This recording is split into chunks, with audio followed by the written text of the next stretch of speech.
खारगे जी, भैया इसको थोड़ा उल्टा करके इसको घुमा देंगे जरा, इनको घुमा दीजिए।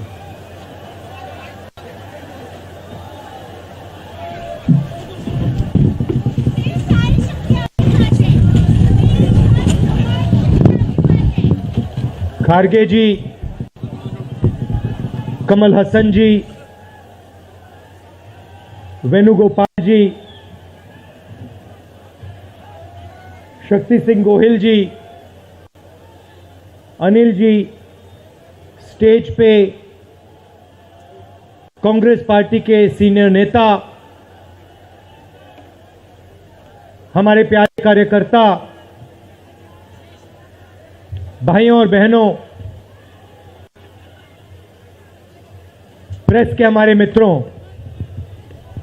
आप सबका यहां बहुत बहुत स्वागत, नमस्कार। आपने इतना समर्थन इस यात्रा को दिया, इतनी मदद की, इतनी शक्ति आपने हमें दी, इसके लिए मैं सबसे धन्यवाद करना चाहता हूं, दिल से धन्यवाद करना चाहता हूं।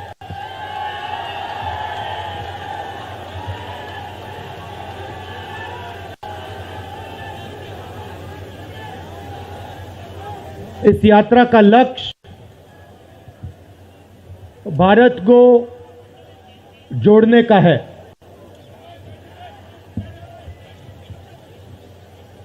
जब हमने ये शुरू किया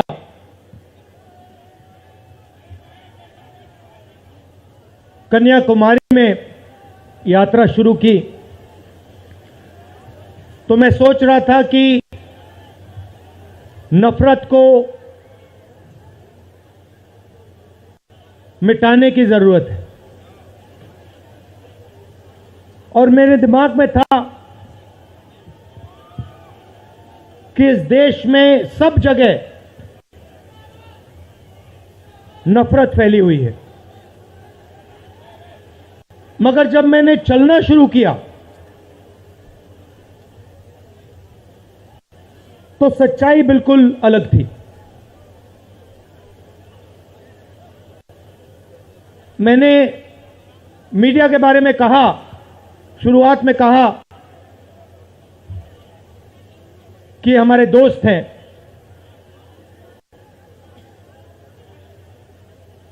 दोस्त हैं, मगर हमारी बात टीवी पे कभी नहीं दिखाते हैं। और वो तो तब भी ठीक है, वो ठीक है, हमारी बात नहीं उठाएं तो ठीक है, कोई प्रॉब्लम नहीं है, मगर ये एक और काम करते हैं, इनकी गलती नहीं है। देखिए, ये जो यहां खड़े हैं, इनसे गुस्सा मत होइए, इनकी गलती नहीं है। देखिए, मुस्कुरा रहे हैं, ये जानते लगाम लगी हुई है, पीछे से लगाम लगी हुई है, मगर इनके जो चैनल हैं ये भी नफरत फैलाने का काम करते हैं। 24 घंटा हिंदू मुस्लिम, हिंदू मुस्लिम, हिंदू मुस्लिम, हिंदू मुस्लिम, हिंदू मुस्लिम। ये सच्चाई नहीं है भाइयों और बहनों। मैं चला हूं कन्याकुमारी से यहां तक, ये सच्चाई नहीं है। ये मीडिया में चलाया जाता है, फैलाया जाता है। ये देश एक है। इन सड़कों पे लाखों लोगों से मिला हूं, सारे के सारे एक दूसरे से मोहब्बत करते हैं, प्यार करते हैं, गले लगते हैं। तो सवाल उठता है, क्योंकि ये नहीं कर रहे हैं, इनके पीछे जो शक्ति है, इनके पीछे जो शक्ति है वो कर रही है। तो सवाल उठता है, ये क्यों हो रहा है? जब सच्चाई ये है कि देश का आम नागरिक, चाहे हिंदू हो, मुस्लिम हो, सिख हो, ईसाई हो, किसी भी जात का हो, वो एक दूसरे से प्यार करता है, मोहब्बत करता है, एक दूसरे की इज्जत करता है। 90% लोग इस देश के एक दूसरे से प्यार करते हैं, मोहब्बत करते हैं, इज्जत करते हैं। देखिए मेरे सामने, ये देखिए, घूम के देखिए, ये जैन मंदिर है, गुरुद्वारा है, मंदिर है, मस्जिद है, ये है हिंदुस्तान। ये सच्चाई है हिंदुस्तान की, और ये नई बात नहीं है, ये हजारों साल से इस देश की सच्चाई है। प्यार से ये देश मिलकर एक साथ रहा है। तो सवाल उठता है, ये जो मीडिया के लोग हैं, ये नहीं जो इनके पीछे हैं, ये नफरत क्यों फैलाना चाहते हैं? आपने कभी पूछा अपने आप से कि मीडिया 24 घंटा कभी मोहब्बत की बात नहीं करेंगे? कभी आपने देखी है? कभी टीवी पे देखा कि देखो एक हिंदुस्तानी दूसरे हिंदुस्तानी से गले लग गया? कभी देखा? नहीं, कभी नहीं दिखेगा। सही बात है ना? सही बात, कभी नहीं दिखेगा। इसका कारण है भाइयों और बहनों, मैं आपसे पूछना चाहता हूं, आप में से किसी का कभी जेब काटा गया है? आपका जेब काटा गया? आपका जेब काटा गया? तो जब जेब काटा जाता है, आपका काटा गया ना, तो जब कोई आपका जेब काटता है तो वो क्या करता है? सबसे पहले उसे क्या करना पड़ता है? नहीं, ब्लेड तो बाद में आता है, मगर पहले क्या करता है? पहले वो आपके ध्यान को इधर करता है, आपके ध्यान को लेकर उधर ले जाता है। भाइयों और बहनों, ये जो करा जा रहा है, आपके ध्यान को हटाने के लिए किया जा रहा है, और ये 24 घंटा करते हैं और फिर आपकी जेब काटी जाती है। बढ़िया, बढ़िया, क्योंकि सच्चाई है।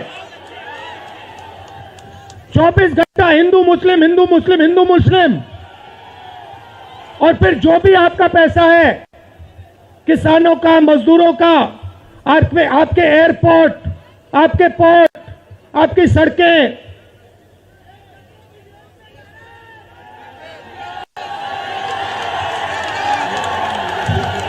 सीधा किसके जेब में? इनके मालिक के जेब में।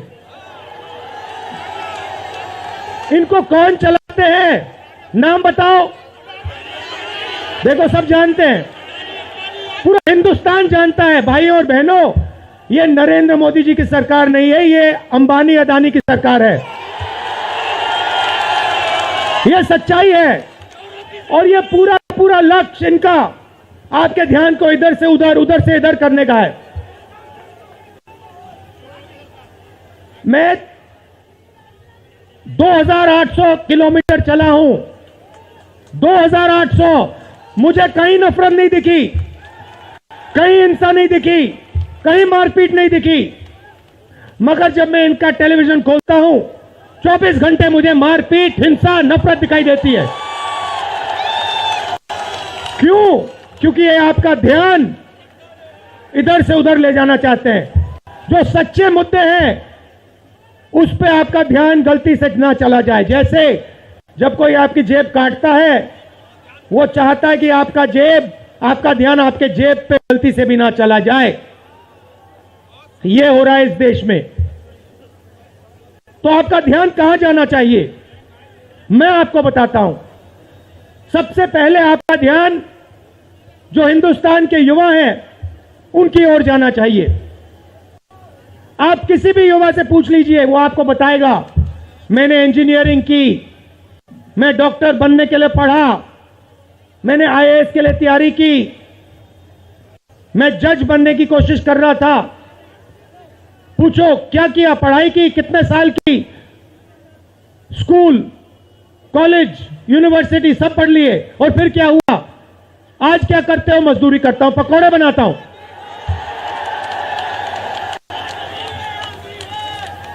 बेरोजगारी क्यों आई? मैं आपको बताता हूं।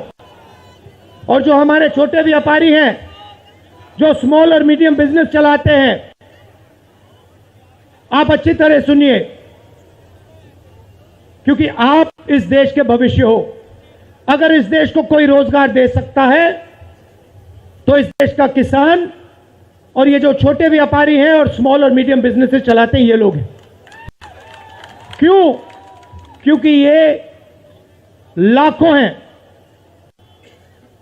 ये लाखों में हैं और कोई 100 लोगों को रोजगार देता है, कोई 500 को देता है, कोई 1000 को देता है, कोई 25 को देता है, कोई 35 को देता है और ये लोग देश को रोजगार देते हैं। अब इनकी बात करते हैं। ये 24 घंटे लगे रहते हैं, बैंक के दरवाजे इनके लिए बंद होते हैं। हिंदुस्तान के 2-3 अरबपतियों को 1 लाख करोड़, 2 लाख करोड़, 3 लाख करोड़ ऐसे दिया जाता है। ये बैंक के सामने जाते हैं, इनको धकेल के निकाल दिया जाता है। राइट? अब क्या?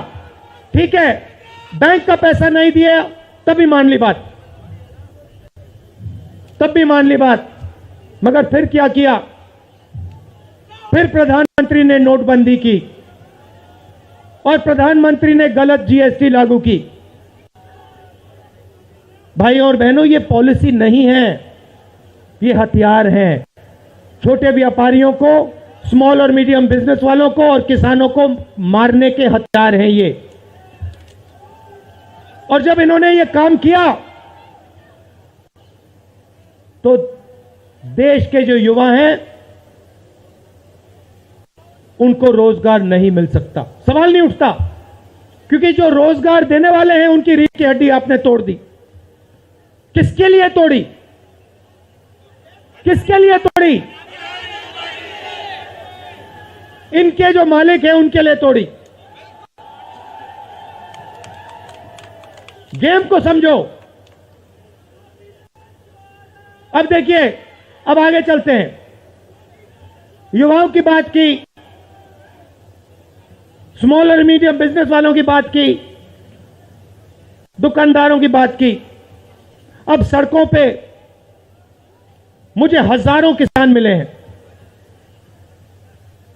एक सेकंड में पहचान लेता हूं, जैसे ही हाथ मिलाता हूं समझ आ जाता है ये मजदूर है या ये किसान है। हाथ से पता लग जाता है, छिले हुए हाथ होते हैं। अच्छा, एक और सवाल है जो मैं सोच रहा हूं।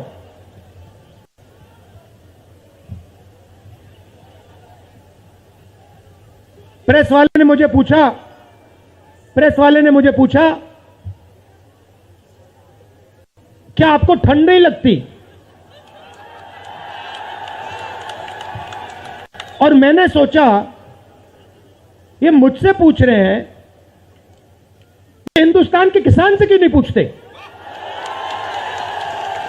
ये हिंदुस्तान के मजदूर से क्यों नहीं पूछते? ये हिंदुस्तान के गरीब बच्चों से क्यों नहीं पूछते?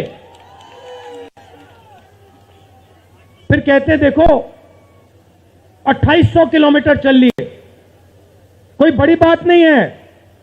पूरा हिंदुस्तान चलता है, जिंदगी भर चलता है। किसान चलता है, मजदूर चलता है, फैक्ट्री में जो काम करते हैं वो चलते हैं।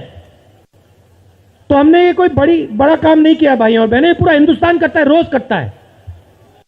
हम 2800 किलोमीटर चलते हैं, किसान शायद जिंदगी में 10,000, 15,000, 20,000 चल लेता है।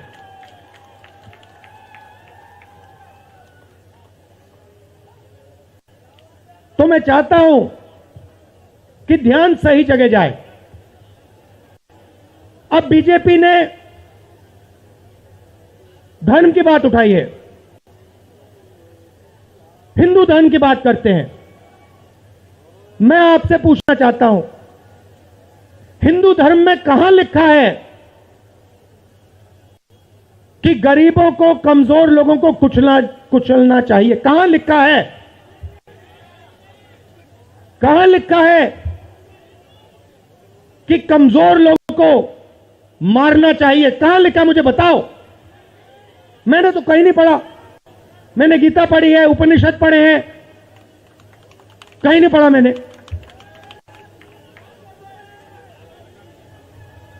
आपने पढ़ा कहीं? गले लगाने की बात होती है। अच्छा ठीक है, देखिए अब ये लोग देश में डर फैला रहे हैं। नफरत नहीं दिखी मगर डर दिखा। किसके दिल में डर? किसान के दिल में, युवाओं के दिल में, छोटे दुकानदारों के दिल में, स्मॉल और मीडियम बिजनेस जो चलाते हैं उनके दिल में, माताओं बहनों के दिल में। मुझसे कहती है, राहुल जी बीजेपी की सरकार में हम तो सड़क पर, शाम को सड़क पर नहीं निकल सकते। तो डर फैला दिया है। सही सही। अच्छा, आपने शिव जी की फोटो देखी है? उसमें उनका हाथ ऐसे देखा आपने? इसको क्या कहते हैं? इसको क्या कहते हैं? इसको अभय मुद्रा कहते हैं। इसका मतलब क्या होता है? इसका मतलब होता है डरो मत। तो शिव जी कहते हैं डरो मत, हिंदू धर्म कहता है डरो मत, और ये लोग 24 घंटा इस देश में डर फैलाने की कोशिश करते हैं। अच्छा, एक और मजे की बात बताता हूं आपको। मैं सोच रहा था, आपने ये यात्रा देखी होगी, इसमें आपको हिंसा दिखी? कहीं नहीं दिखी? किसी ने किसी को मारा? किसी ने गाली दी? नहीं। आपने इसमें नफरत देखी? बिल्कुल नहीं। इसमें किसी ने यह पूछा भैया तुम्हारा धर्म क्या है? किसी ने कहा भाई तुम हिंदू हो, मुसलमान हो, सिख हो, ईसाई हो, क्या हो? नहीं। किसी ने यह पूछा तुम स्त्री हो या पुरुष हो? किसी ने यह पूछा तुम्हारी क्या जात है? बिल्कुल नहीं। कपड़े भी नहीं पूछे, कपड़े भी नहीं पूछे। अच्छा, इसमें आपने देखा होगा, पता नहीं आपने देखा या नहीं, इसमें कुत्ते भी आए। कुत्ते भी आए इसमें, कुत्ते आए। और आपने एक, अगर आप टीवी देख रहे होते आपने एक चीज देखी होगी, कुत्ते को किसी ने नहीं मारा, किसी ने नहीं मारा। इसमें गाय भी आई, भैंस भी आए, सुअर भी आए। मैंने देखा वो, तो सब जानवर आए, सब लोग आए, और यहां पे कोई नफरत नहीं थी। जैसा हमारा हिंदुस्तान है वैसे ही ये यात्रा है। कोई नफरत नहीं, कोई हिंसा नहीं, कोई गलत सवाल नहीं। कभी कभी कोई गिर जाता,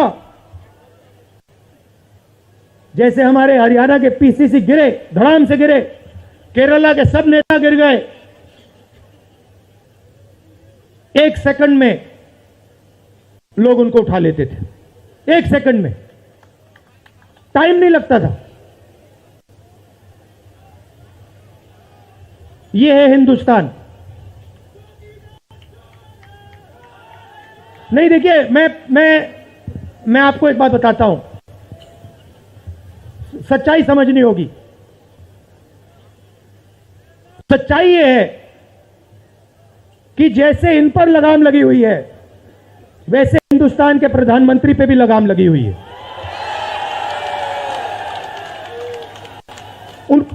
उनकी गलती नहीं है, वो संभाल नहीं पा रहे हैं, कंट्रोल नहीं कर पा रहे हैं, उनको कंट्रोल कर दिया है। नहीं, मैं सच बोल रहा हूं, मैं सच बोल रहा हूं। क्योंकि आप देखिए, एयरपोर्ट भी उनके, पोर्ट भी उनके, एग्रीकल्चर के स्टोरेज डिपो भी उनके, और क्या उनका, हाँ, लाल किला भी उनका, लाल किला भी उनका, सारे के सारे पब्लिक सेक्टर की कंपनियां उनकी, और क्या उनका, रेलवेज उनकी,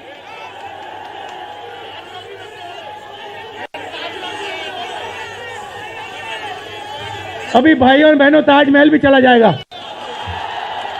तो सब कुछ उनका। तो ये देश की सच्चाई है। हाईवे भी उनके, सेलफोन भी उनके,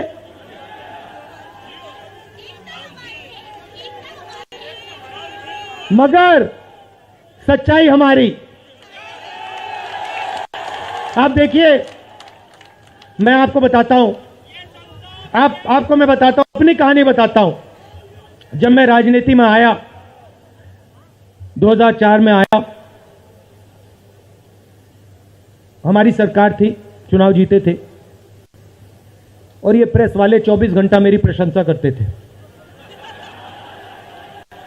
24 घंटा, 24 घंटा राहुल गांधी, राहुल गांधी, राहुल गांधी, राहुल गांधी। फिर मैंने क्या किया, मैं चला गया भट्टा परसोल। नहीं सुनो, आपको समझना है ये है क्या। मैं भट्टा परसोल गया और मैंने किसानों का जो जमीन का मामला है उसको छेड़ दिया। और भाई और बहनों, जैसे ही मैंने किसानों का जमीन का मामला छेड़ा, वैसे ही ये मेरे पीछे पड़ गए। उसके बाद जमीन अधिग्रहण बिल, भट्टा परसोल के बाद जमीन अधिग्रहण बिल लाया, कांग्रेस की सरकार लाई। उसके बाद तो पूरा फुल टाइम 24 घंटा मेरे पीछे पड़ गए। प्रधानमंत्री जी ने, बीजेपी ने, मैं आपको सच्चाई के बारे में बताना चाह रहा हूं, प्रधानमंत्री ने, बीजेपी ने हजारों करोड़ रुपए लगा दिए मेरी छवि को खराब करने में। हजारों करोड़ रुपए। और आपने देखा होगा, मैंने एक शब्द नहीं बोला, बिल्कुल चुप, बिल्कुल चुप। मैंने एक शब्द नहीं बोला। मैंने ये नहीं बोला भैया ये गलत बोल रहे हैं, ये ठीक नहीं है ना, मैं बिल्कुल चुप, चुप। क्योंकि मैंने कहा चलो देखता हूं कितना दम है, और लगाया। पूरी की पूरी मीडिया लग गई, व्हाट्सएप पे लगाया, फेसबुक पे लगाया, सब जगह 24 घंटा राहुल गांधी के बारे में। कुछ नहीं बोला मैंने, पूरे देश में फैला दिया। और फिर एक महीने मैंने आपको सच्चाई दिखा दी, और पूरा पूरा खत्म। देखो सच्चाई कैसे काम करती है। सच्चाई को छुपाया नहीं जा सकता है, कहीं ना कहीं से सच्चाई बाहर आ जाती है। और यह यात्रा हिंदुस्तान को जोड़ने की है। क्यों? क्योंकि इस नफरत से, इस डर से हमारे प्यारे देश को नुकसान हो रहा है।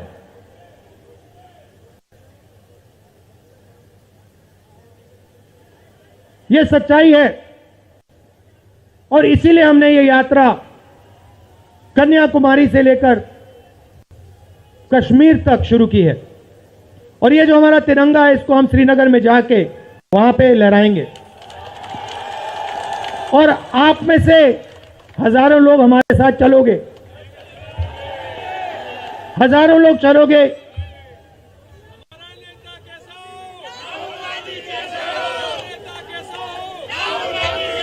तो भाई और बहनों, देखिए, सच्चा मुकाबला दुनिया में, सच्चा मुकाबला चाइना और हिंदुस्तान के बीच में है। ठीक है, चाइना ने 2000 स्क्वायर किलोमीटर हमारी जमीन ले ली है। प्रधानमंत्री जी कहते हैं कि हमारे बॉर्डर के अंदर कोई नहीं आया। तो भैया प्रधानमंत्री जी, अगर कोई नहीं आया तो हमारी सेना उनकी सेना के साथ 21 बार क्यों बात कर रही है? और हमारे जो सेना के लोग हैं, हमारे डिफेंस फोर्सेस के लोग हैं, वो क्यों कह रहे हैं कि चाइना ने हमारी जमीन ले ली है? मगर देखिए, कंपटीशन आर्थिक है, मुकाबला आर्थिक है। ये आपके जो सेलफोन है, ये आपके जो शर्ट है, जूते हैं, इसके पीछे आप देखिए, प्रेस वालों के जो कैमरा है इसके पीछे देखिए, उसके पीछे आपको लिखा दिखेगा मेड इन चाइना।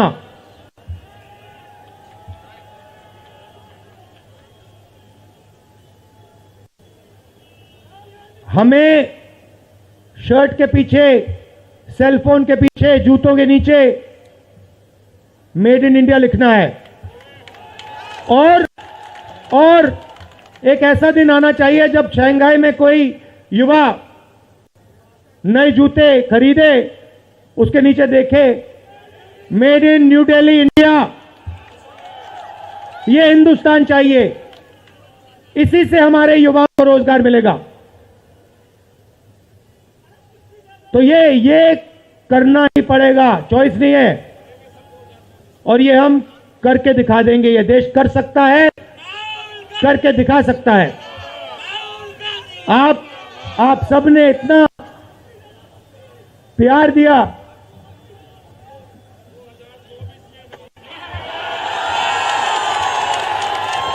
आपने इतना प्यार दिया। मैंने भाषण में राजस्थान में कहा था, आपके नफरत के बाजार में हम मोहब्बत की दुकान खोलेंगे। आपने लाखों दुकानें खोल दी हैं। आप सबका दिल से बहुत बहुत धन्यवाद। नमस्कार, जय हिंद।